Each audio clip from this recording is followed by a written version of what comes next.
we'd say, how many people grew up with an example within their family or their neighborhood or their own sphere of influence, an example of someone living a lifestyle of addiction or deception, or, I mean, really just about every hand would go up, 10 out of 10.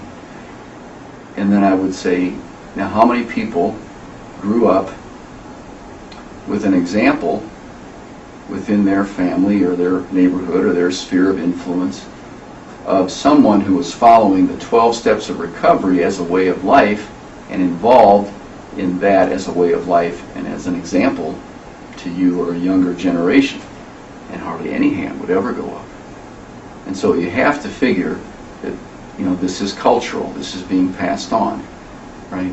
And so I think if you go to detox today, my hope is it would be less of a 10-0 score, Maybe those 10 hands would still go up as to who really grew up with an example of addiction in their family, but maybe there'd be 2 or 3 grow up saying, or maybe there'd be 2 or 3 hands up saying, I do have an uncle, I do have an aunt, I do have a cousin that was involved in 12 steps.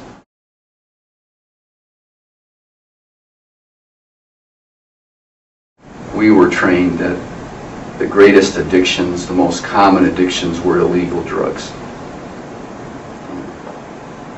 Intravenous heroin.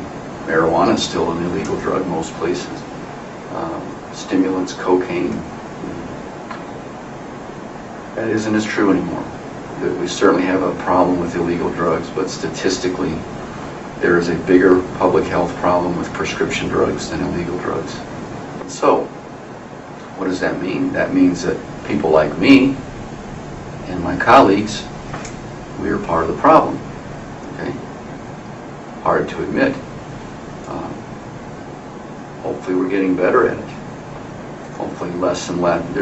One prescription that ends up in the wrong hands is one too many.